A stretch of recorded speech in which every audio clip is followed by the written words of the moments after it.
সাদ্দামকে একমাত্র পরমাণু অস্ত্র নিয়ে তাকে শেষ করে দিয়েছে সেই ইরাককে, লিবিয়ার গাদ্দাফিকে শেষ করে দিয়েছে। এই মিথ্যা অজুহাতে তাদেরকে পশ্চিমা বিশ্বের তারা শেষ করে দিয়েছে।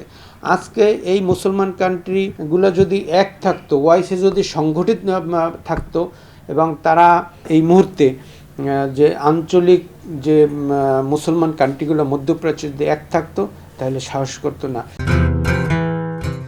সম্প্রতি ইরান এবং ইসরায়েল যুদ্ধে জড়িয়ে অলরেডি পড়েছে, 1 সপ্তাহ অতিবাহিত হলো, ইতিমধ্যে আমেরিকা যোগ দিচ্ছে।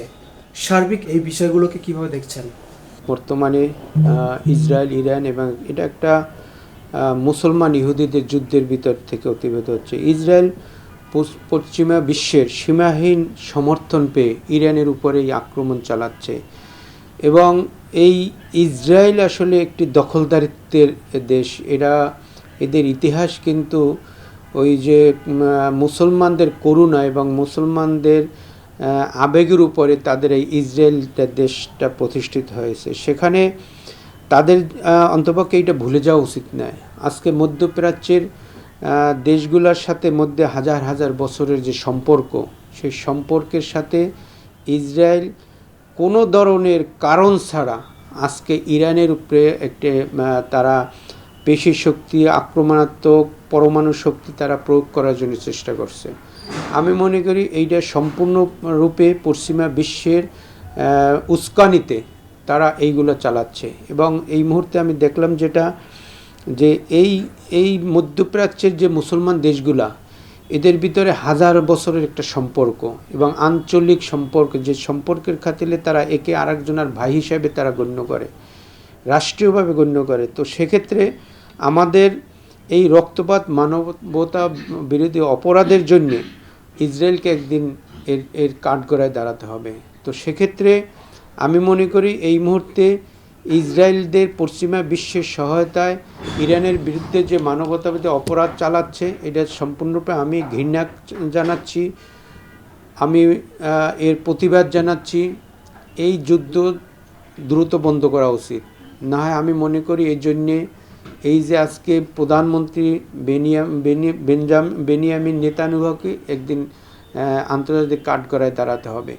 যদি পশ্চিমা বিশ্ব মনে করে যে এই নেতানিয়াহুকে দিয়া তারা একটি মুসলমান এবং এই মধ্যপ্রাচ্যকে শাসন করবে, আমি মনে করি তারা ভুলের রাজ্যে, তারা ভুলের মধ্যে তারা বসবাস করতেছে। আজকে বিশ্ব একটি অত্যান্তিক শান্ত জায়গায় ছিল, সেখানে এমন কি তাদের এই যে ইসরায়েলের যে প্রথম পর্যায়ে যে ইরানের 6 জন পরমাণু বিজ্ঞানীকে মেরে ফেলল নিখুঁত তাদের সেই কূটনৈতিক মোসাদ দিয়া, এবং তাদের উপরে যে আজকে নিরীহ সাধারণ জনগণের উপরে তারা আক্রমণ চালাচ্ছে। তো এর প্রতিবাদী আজকে ইরান একটি দেশ এবং মুসলমানের জন্য একটি, আমি মনে করি তারা দেশ রক্ষার জন্য তারা আজকে এই প্রতিবাদ স্বরূপ তারা ইসরায়েলের বিরুদ্ধে আক্রমণ চালাচ্ছে। আমি মনে করি নিজের প্রতিবাদ করা এবং নিজের দেশকে রক্ষা করা, এটা আয়াতুল্লাহ খামেনি সাহেব আমি মনে করি যথাযথ সিদ্ধান্ত সঠিক আছে। সেক্ষেত্রে আমরা মুসলমান হিসেবে সবসময়ের জন্য আল্লাহর কাছে প্রার্থনা, যে কারণ ওই আল্লাহ থেকেই সকল ধরনের ফয়সালা আসে। আমি মনে করি এই ইহুদিদের বিরুদ্ধে যে আজকে যুদ্ধ চালাচ্ছে ইরান, আমি মনে করি এখানে তাদের বিজয় অর্জিত হবে বলে আমি মনে করছি। যুদ্ধবন্ধে জাতিসংঘের কোনো ভূমিকা আমরা দেখছি না, বা জাতিসংঘ কি ভূমিকা নিতে পারে? দেখুন, জাতিসংঘকে আমরা মনে করি একটা সমস্ত রাষ্ট্রের যে ইউনাইটেড নেশনস, আমরা মনে করি, কিন্তু এটা একটা নির্লজ্জভাবে আজকে তারা চুপ, মনে হয় যেন মুখে কুলুপ দিয়ে তারা বসে আছে, কোনো কিছু দেখতে পারতেছে না, চোখ থাকতেও অন্ধ হয়ে গেছে। আজকে এই যে ইউনাইটেড নেশন জাতিসংঘ, তাদের যদি তারা যারা এইখানে আছে তারা দাসের মতো কাজ করছে পশ্চিমা বিশ্ব। আমি এখানে উল্লেখ করতে চাই, তারা আমেরিকার দাস হিসেবে কাজ করতেছে।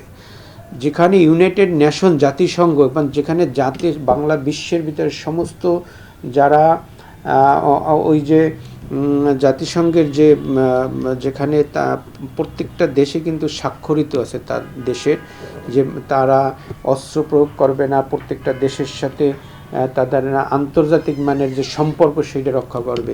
কিন্তু তাদের সেই চোখ থাকতে যে অন্ধ, সেইটাই একটা জাতিসংঘ এই মুহূর্তে প্রমাণ করছে যে তারা নখদর্পহীন বাঘের মতো তারা ওখানে বসে আছে, এসির ভিতরে আরাম এসে তারা এনজয় করছে, উপভোগ করছে। সেই জন্য আমি তাদেরকেও এখানে নিন্দা জানাই আমার পক্ষ থেকে। ওআইসি বা আরব লীগ কেন কোনো ভূমিকা নিচ্ছে না? এখানে আমি একটু বলতে চাই, ধন্যবাদ। এটা অত্যন্ত সুন্দর প্রশ্ন যে আমাদের ওআইসি যে এবং আমাদের যে ইসলামিক কান্ট্রিগুলো, আমি আগেই উল্লেখ করেছি যে হাজার বছরের সম্পর্ক, কিন্তু কেন যে এই মুসলিম কান্ট্রিগুলো আজকে পশ্চিমা বিশ্বের কাছে তারা পদদলিত, যে তারা তোষামোদি করে, তাদের কি প্রত্যাশা, কি পাওনা আমি বুঝতে পারতেছি না। আপনার মনে রাখা উচিত, সাদ্দামকে একমাত্র পরমাণু অস্ত্র নিয়ে তাকে শেষ করে দিয়েছে সেই ইরাককে, লিবিয়ার গাদ্দাফিকে শেষ করে দিয়েছে। এই মিথ্যা অজুহাতে তাদেরকে পশ্চিমা বিশ্বের তারা শেষ করে দিয়েছে। আজকে এই মুসলমান কান্ট্রিগুলো যদি এক থাকতো, ওআইসি যদি সংগঠিত থাকতো, এবং তারা এই মুসলমান যদি আমাদের যারা এই মুহূর্তে যে আঞ্চলিক যে মুসলমান কান্ট্রিগুলো মধ্যপ্রাচ্যে যদি এক থাকতো, তাহলে সাহস করতো না। কিছু সুবিধাবাদী, কিন্তু সুযোগবাদী নেতারা তাদের ক্ষমতাকে কুক্ষিগত করার জন্য, দীর্ঘায়ু করার জন্য, তারা আমাদের মনে করি এখান থেকে তারা ধর্মীয়ভাবে বলেন এবং রাষ্ট্রীয়ভাবে বলেন একটু দূরে সরে আছে, শুধু ক্ষমতার লোভে। এই ক্ষমতা যে দীর্ঘই না, মুসলমানের উচিত মনে রাখা উচিত, মুসলমান একটি, যেহেতু মুসলমান হিসাবে এটা আমাদের একটা পরজীবনও আছে, পরকালের জীবন, এটা কোরআনে লেখা আছে। অতএব আমরা এই ইহজগতের ক্ষমতাকে দীর্ঘায়ু করার জন্য যে এই যে অপচেষ্টা, এই অপচেষ্টার কারণেই আজকে দাঁড়াচ্ছে না ইরানের সাথে। তো এইটাও পশ্চিমাদেরই একটা চাল, পশ্চিমাদের তাদের অর্থ টাকা পয়সা দিয়ে সহযোগিতা করছে বলে আমি মনে করছি। জর্ডান মুসলিম রাষ্ট্র হয়েও কেন ইরানের বিরুদ্ধে কাজ করছে? দেখুন, জর্ডান না, সিরিয়ায় কিছুদিন আগে বাশার আল আসাদ পালিয়ে গেছে। এরপরে যে আসছে সে সম্পূর্ণ আমেরিকাদের দোসর, এবং আমেরিকাই তার সহযোগিতা করছে ওইখানে রাষ্ট্র পরিচালনা করার জন্য। তো এই সিরিয়া বলেন, জর্ডান বলেন, ওখানে যারা এই মুসলমান কান্ট্রিগুলা, আসলে জর্ডান আমি মনে করি ভুল পথে আছে, ভুল পথে থেকে সঠিক পথে চলে আসবে বলে আমি মনে করছি। তাদের সদ্বুদ্ধির উদয় হবে, এবং আমাদের যদি উনি মুসলমান হয়ে থাকে, এই দাসত্ব, আমেরিকার দাসত্ব থেকে বেরিয়ে এসে অন্তপক্ষে এই যুদ্ধে তারা সর্বোচ্চ চেষ্টা করবে ইরানের পক্ষে থেকে। এটা আমি বিশ্বাস করি, আমি এই বিশ্বাসের উপরেই থাকতে চাই। ইরান আহ্বান জানিয়েছে সৌদি, তুরস্ক, পাকিস্তানকে নিয়ে ইসলামিক সেনাবাহিনী গঠন করার, সেটি কি আদৌ সম্ভব? এইখানে যদি ওআইসিটা কার্যকরী ভূমিকা রাখতে পারতো, তাহলে আমি মনে করি মুসলিম একজন মুসলিম আরেকজনের ভাই, যদি এই তথ্যটা এবং এই কোরআনের যদি মর্মবাণীটা যদি মনে করে, তাহলে আমাদের একজন রাসূল সাল্লাল্লাহু আলাইহি সাল্লাম, যিনি যার এখন আদর্শ পৃথিবীতে মুসলমানের একটা অন্যতম যে মানতে হয়, তো সেখানে যদি আমরা এটা মনে করি, আমি মনে করি যদি ইরান বা তুরস্ক এই মুহূর্তে অত্যাধিক ভূমিকা নেওয়ার চেষ্টা করতেছে, অন্যান্য ইসলামিক রাষ্ট্রগুলো যদি এই মুহূর্তে উদ্যোগ নেয়, আমি মনে করি মুসলমানের সেই যে 400 বছর আগে বা যে মুসলমানের রাজত্ব ছিল, মুসলমান রাষ্ট্র শাসন করছে, আমি মনে করি আবার সেই সোনালি দিন ফেরত আসবে। সেক্ষেত্রে যদি মুসলমানরা এটা একত্রভাবে এই যে প্রতিরক্ষা গার্ড বা সেনাবাহিনী যদি এটা চেষ্টা চালিয়ে যায়, আমি মনে করি হয়তো সফল হওয়ার সম্ভাবনা শতভাগ আমি মনে করছি। বাংলাদেশ কি ক্ষতির মুখে পড়বে? হ্যাঁ, অবশ্যই।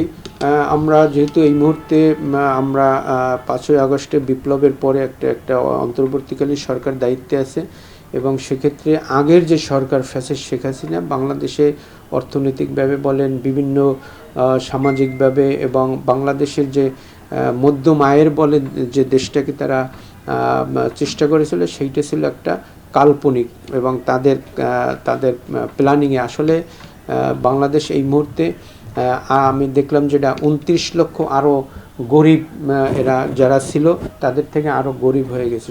সেখান থেকে এই যুদ্ধটা আমি মনে করি আমাদের একটা প্রভাব পড়বে, কারণ আমাদের তেল, এলপিজি এটা বাইরে থেকে আসে, এবং অন্যান্য যেটা আমাদের তো স্বয়ংসম্পূর্ণ কিছু খাদ্যশস্য বাইরের থেকে আসে। সেক্ষেত্রে আমি মনে করি এই যুদ্ধটা আমাদের উপরে হয়তো যদি দীর্ঘায়ু হয়, এবং এটা বলার অনেকে চেষ্টা করছে, যারা বিশেষজ্ঞ সব খবর আছে তারা যদি চেষ্টা করছে যে এইটাতে দীর্ঘায়ু হয়, সমস্ত দেশগুলোই ক্ষতির সম্মুখীন হবে। সেই ক্ষতির সময় আর্থিক ক্ষতি হবে, পারস্পরিক ক্ষতি হবে, সম্পর্কের ক্ষতি হবে, এবং আন্তর্জাতিকভাবে এটা একটা বিভাজনের মনে হয় একটা বড় ধরনের ক্ষতি। সেক্ষেত্রে বাংলাদেশও ক্ষতির থেকে বের হওয়ার সম্ভাবনা খুবই কম বলে আমি মনে করছি।